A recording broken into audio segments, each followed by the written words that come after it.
Right, here comes retail. Okay, now last August in the interim results analyst meeting, for the first time we shared the digital transformation journey of A.S. Watson. For those of you who were here or have been following our stories, I think you remember that we actually shared with you not a to-be-implemented plan. We shared with you activities that we have already done and are ongoing since year 2010. Now, since year 2010, when we started our digital transformation, we set out a very clear customer strategy. We have a digital strategy. And then we incorporate all our technology investment in the business plan to ensure that we continue to deliver profit growth while investing in technology, which is very important. And we also launched our people strategy to ensure that our organization culture is being transformed to give us that agility for us to respond and to disrupt. Now, as a result, A.S. Watson today is no longer just a scalable network of individual stores, but we are digitally enabled to connect with a lot of customers, and we also have a very, very powerful O+O integrated platform for brand distribution. So we're all about customer connectivity. Now today, I just want to continue with that story. Since we last met, some updates. We have reached 15,000 stores, so we will be celebrating next week. And also we have entered new markets. This is our new store in Ho Chi Minh City in Vietnam. We just opened in January. You can see a lot of customers. Actually, they queue up a few hours before we opened the store. We are in 4,500 cities. Now, in all the geography that we currently operate, that covers 32% of the world population. So this speaks very well of the immense growth opportunities that we continue to have. We are the fastest growing in the world of retail. We open one store every 7 hours, as I shared last August. 2018, we end with opening 1,235 new stores. Now, this adds to the customer connectivity that we want to do. Now, let me explain a little bit more. So with the 15,000 store, that's where we create all the key interactions with customers. Every year, we have 5.2 billion shoppers coming through our door. And the 140,000 customer service specialists, they are really key to create that interactions so that we can continue to build customer loyalty. And that's why you see that we have 135 million members. Now, on this side are digital. Last year, our website visits increased 32% to 888 million. And then social media fans, mobile apps download continue to grow. But one very important fact I want to share with you is that currently 250,000 of our products are already digitized. So what it means is all the products we can reach our customer using a digital means. And it also means that all the digital initiatives that we want to do, because the products are already digitized, so we can do it in a much quicker way. Now, contents I prepared for today about brands, about connecting with our members, data, and also the technology. Now, starting with brands. It's a little bit of reminder that these are the key categories that we are in. Now, they have very, very prudent growth. Last year, all categories are double-digit growth. And in Asia, in fact, our growth double the market growth.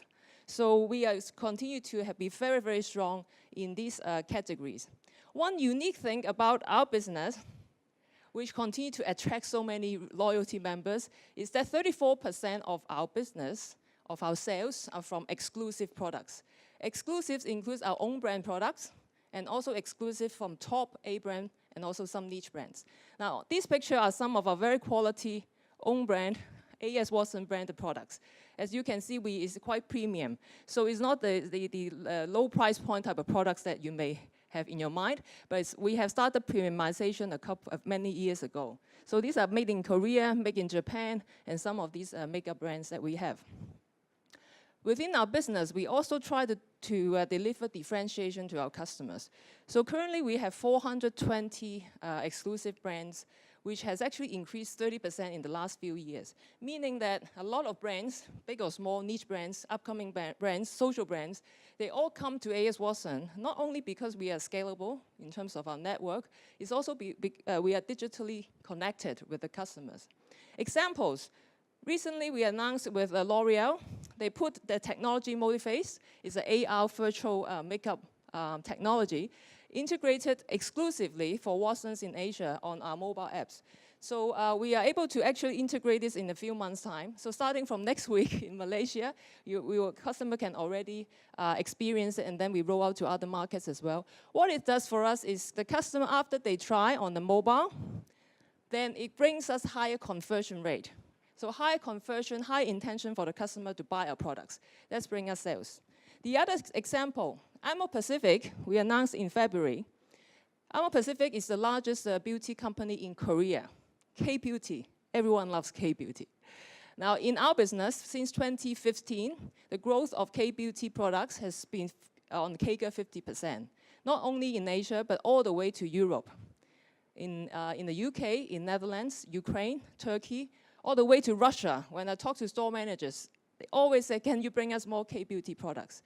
So the Amer Pacific is going to give us more of the K-beauty brands, and we are going to help them penetrate into more markets as well. Staying on K-beauty, Unilever's first acquired K-beauty brands, AHC. After they acquired last year, immediately they came to AS Watson and said, let's do it exclusively with you, you work with us on the launch. Now, these are some of the examples that how we connect with brands and connect the brands so that we can bring a lot more differentiation and bring a lot more customers to the business. In terms of connect with members, we have shown you and mentioned a couple of times about our member space, 135. Last time I saw you was 130. 135 million, 62% of our sales. And what it does is it brings us a lot of customer insights. Internally, we're using it for our business decisions. But at the same time, we also look at what are the key business drivers, growth drivers, so that we can zoom into it. For example, we look into the sales. Where does it come from? Now, this is Watsons in Asia last year. And the core categories, as you can see, skincare, health, and cosmetics. The green patch represents the sales coming from customers who are age 35 and under. So basically, it's a Gen Y and Gen Z. You can see quite a big proportion. Now, on the top, I want to share with you, these are the category sales growth from our members last year. But if you look at the green numbers, it's much higher. So a lot of our sales, the growth driver are coming from young members. So which means that it's going to give us sustainable growth. This is very encouraging. But at the same time, of course, we need to find the products that they like. I take a similar view for you in Europe, similar way to look at the charts. And you can see that these are the younger members. Their growth is much higher than the category average as well. So this is really, really encouraging. The other insights we find, which will bring us also good growth, is that when we look into the database, we find out 4% of our 135 million members, they represent 25% of our sales. So we call them VIP. We have to call them VIPs. Every year, their spending is up to 8 times more than the normal members. We find that out actually in 27, when we look into the insights, immediately within 1 year, we launched in all the major markets a VIP program. In Asia, we call Watsons Elite. In Superdrug, we call My Rewards. So within 1 year, we have launched in the market a VIP program. What it does is, it's not about more discount. It's about more experience for them so that we create engagement. And the objectives is that we get more VIPs, get them to spend more with us, and keep coming back. Now, so these are some of the experience. They get to see exclusive meeting with celebrities. They have yoga together. And on that side is in Eastern Europe, where they have a one-on-one skincare service. And even our group managing director, Dominic, when he travels overseas, he meets the VIP and greets them in the store, have lunch with them last month in Jakarta. And this is how we treat VIPs. And we believe that it's going to bring us a lot more incremental business. One other thing is important is customer experience is the new advertising department. It doesn't mean we don't need to put in A&P, but it means that if we are able to interact and engage the customers, they're going to do advertising for us. And the more engaged the customers are, the more likely they will come back and repeat to buy with us. So we launched last year, in 1 year, all markets, a customer love score. What it means is, once the members shop with us, we will ask them immediately, direct feedback. And every month, every month, consistently, we have over 500,000 customers give us direct feedback about the experience in store, about the price, the promotions, the assortment, the service, so that we can continue to improve. Now, improving the operational standard is one thing, but getting this kind of customer engagement is really encouraging. So this is the kind of sort of connection with members that we have done last year. In terms of data, we're using the data to help the brand to do a lot of things. That's why they come to us. This is an example with Shiseido where we use the data to help them to expand in the new categories, the derma skin category. They came to us and we look at the data together and find out that D-Program is a very famous brand that they have in Japan, but outside of Japan, it's not growing very fast. So they use our customer insights, and together, and also we survey, they created exclusive products based on our insights for our customer launch exclusively in our market. So this is with Shiseido. Another example is when Unilever wanted to launch Tresemme, a hair care range, in China. They came to Watsons exclusively. They want to launch with you, help us to target the young customers. I really want the young customers. So we look at the insights. We help them also to design a targeted digital promotions.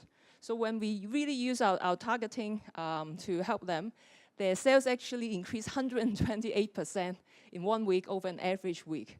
So this is a way that we help a brand to launch in a new market. Another example is with Beiersdorf. In the UK, they wanted to introduce Nivea to a much younger customer segment. So they came to us, we want younger customer segment, can you help? We look into the data, we also help them to survey the younger customer age group in terms of what is your purchase driver, in terms of scents, what kind of promotion will attract you to buy this product. So after that exercise, they created 3 exclusive products, limited edition, just for Superdrug. And it launched in our business, and immediately the brand increased sales by 12% in that category. 2 interesting examples, social media brands. They're not big top international brands, they're social media brands. Revolution is a social media cosmetic brand. They came to Superdrug and launched exclusively in Superdrug. But what we did for them is, we looked together into the customer insights, we find a white spot in the bath and body range. So because of our insights, besides the cosmetic range, they actually developed a new bath and body range and launched very successfully. Now they are not only in our UK business, but in 6 other of our business exclusive. Some of you who are young enough to know Jeffree Star is a US social media influencer with 30 million followers on different social media platforms. So he really wanted to take his range to Europe. So he came to us, we put it in Easy Paris for him. It's a him. We put it in Easy Paris for him. We use the predictive modeling and help him to identify the right customers who have the highest intention to purchase new cosmetic products. So at the end, it was really successful launch. We have 2,000 customers queuing up outside of the store before he comes to the store, and we have 70% of our younger age group members bought into this brand during the launch. So this is how we connect with data, use the data, and help the brands to penetrate and launch successfully. It is new category, new market, new range. When it comes to technology, there's some updates. I talked earlier about multi-phase, virtual makeup. We also started to have virtual skincare analyzers in China. Because when we talk to the customer, they said the #1 digital experience they want in the physical retail store is analyzing the skin. This is something they cannot do online. So we created the technology for them. As you can see, when you come in for this service, we give you immediately the analysis of your skin tone, your sensitivity, your moisturizing level, and we give you advice. The conversion rate is 65%. So it is giving us additional sales, and usually they would buy more premium skincare products as well. So this is we are going to roll out in more countries in terms of the skin analysis. Digital experience doesn't only limit to beauty, it can go to health as well. So I want to give you these examples of our O+O health services in Superdrug in the UK. What it does is, as it says here. You order online and we deliver to you in bed. But not only that, you order online, you can get consultancy online, and you can also pick up in 790 of our Superdrug stores. So again, it brings us additional traffic, it provides convenience, provides the service to the customer. We can even send you the home test kits, you send it back, and our Superdrug doctor will help you to do an assessment. We will soon launch a FaceTime service with a GP for the customers. So the health is a very, very attractive category. A lot of potential in itself is health and well-being. So we will be testing different digital experience in different markets to engage with more of our customers. And finally, this is an interesting one. Last August, I showed an example we just launched in Poland, which is using a digital device to increase the assortment in the store. So in Hong Kong, for example, in Watsons, we quickly pick up that idea. Within 3 months, it's now in 100 stores. As you know, the store size is not very big in Hong Kong. But what we can do is, we put this device and put additional assortment. The customer really love it because it's convenience. I came into the store, I wanted more, and then I can pick more items from the we call it endless aisle. If you do the order before 2 o'clock, you can pick up at the end of the day, at the end of your work. And the customer experience is quite simple because it's you do one payment. You don't do payment on the panel, but do it on the checkout, and it's quite user-friendly. It's bringing us around 5 to 10% increase in sales once we put that in. Of course, we have to train the staff, etc., but the user experience is quite good so far based on the customer. Click and collect is a very unique part of our business model. We have 15,000 stores. Last time I shared with you, we have just over 10,000 stores that can provide click and collect service, meaning you click online and you can pick up in any one of our stores. And now it's already reached 13,000. Over 13,000 of our stores provide that convenience. And what it does is, besides the convenience to the customer, it brings additional traffic to the store. And on average, 20 to 30% of them will buy more when they're in the store. And in some markets like Taiwan, it's 52% consistently will buy more. So this is additional sales. So what we are now trying to do, besides increasing the number of points, a number of stores where we can do click and collect, is the speed. Now the fastest speed so far is in China, where we can do 30 minutes. You click somewhere when you're on the street or at home in the office, you can come to the store and pick up in 30 minutes. So this is also a digital experience, a technology which we are putting in the business that bring us additional incremental sales. I'm also pleased to share with you some of the awards that we received last year. Normally we don't share with you awards, but because we are now not only a world-class retailer, in terms of physical store retailer, we're starting to get recognition online. We are #1 store on JD.com in China. We are #1 store on Yahoo in Taiwan. We are #1 store in the Netherlands for our Kruidvat business as well as the perfume business, Easy Paris, and we are the top stores also in Hong Kong. So we are really playing up our game. Now, with all that, digital transformation is not just about technology, so you need the right people, organization, structure, and culture to make it work. In our business, we have a lot of young customers. We also have a lot of young colleagues. They are also Gen Y and Gen Z. So in order to get the organization to be more agile, we actually relaunch or refresh our employer branding 3 years ago now. We are much more on social media, so the younger talents, they can see us, they can read news about us, and we have been doing that for 2 years. Another example of what we are doing with our organization culture, I really like this one, is a reverse mentoring. For 2 years now, we are trying to pair up younger colleagues with our senior management so that we can, it's fun. This is our Group Managing Director, Dominic. This is his mentor, Grace, 25 years old. She's in our digital marketing specialist. He works in our E-Lab. And I have Ellen here. Ellen is our CFO. And we have the CEO of UK, CEO of Benelux. So every senior executive has a reverse mentor. What it does is just bring them new knowledge. They have very experienced, but bring them new knowledge about young customers, young consumers' behavior, social media. And that has been working magic. Now, if you talk to Dominic, he really speaks like a digital native. You can test it out later. Okay, so I think you know what conclusion I'm going to say. We used to be just a huge network of stores, but now with digital transformation, we are talking, our business is all about customer connectivity. It's about a very powerful offline plus online integrated platform. The digital transformation journey is a sprint, but it's also a marathon. The journey still continues, and we are very confident that we have an ability to connect with a lot more customers, and we can help a lot of brands to build their business. Now, I need to end. I know I'm overrun, but if you give me 72 seconds, I want to share with you one internal video.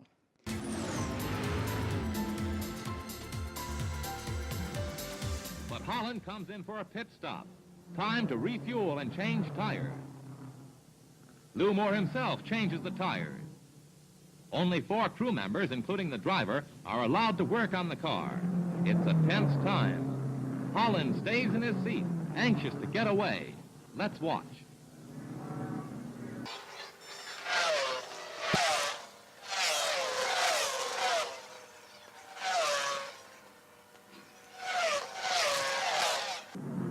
The tires are changed at last. A crewman polishes the windshield as Holland moves away just 67 seconds after he stops.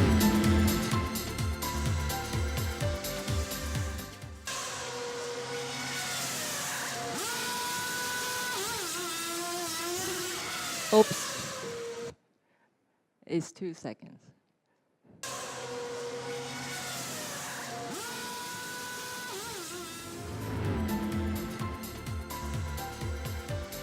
Actually, the world record is 1.92 seconds, and this is a world record.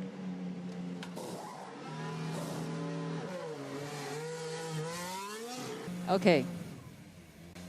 So much of that. I think you're all wanting to go to the race check. But this is our internal video we have been using for the last 2 years. It's described very well how our digital transformation has changed us in terms of speed. We are not a car company. We are the largest international health and beauty retail company. But we are now working in speed like a Formula One. So with that, thank you very much for your time. Thank you.